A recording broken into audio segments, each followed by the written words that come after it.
Girls with Claire here, and today I'll be showing you how to do my favorite soccer move.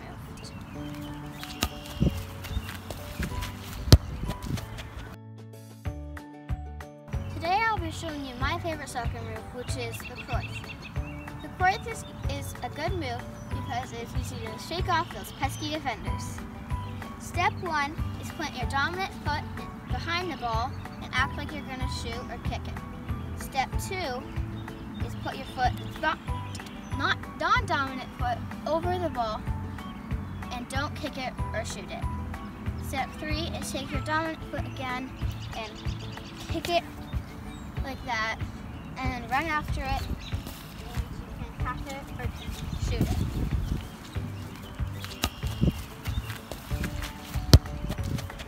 I've been doing soccer since I was 6 years old, and my favorite part is on offense shooting the goals and on defense stopping the other team from shooting the goals. And don't forget to subscribe.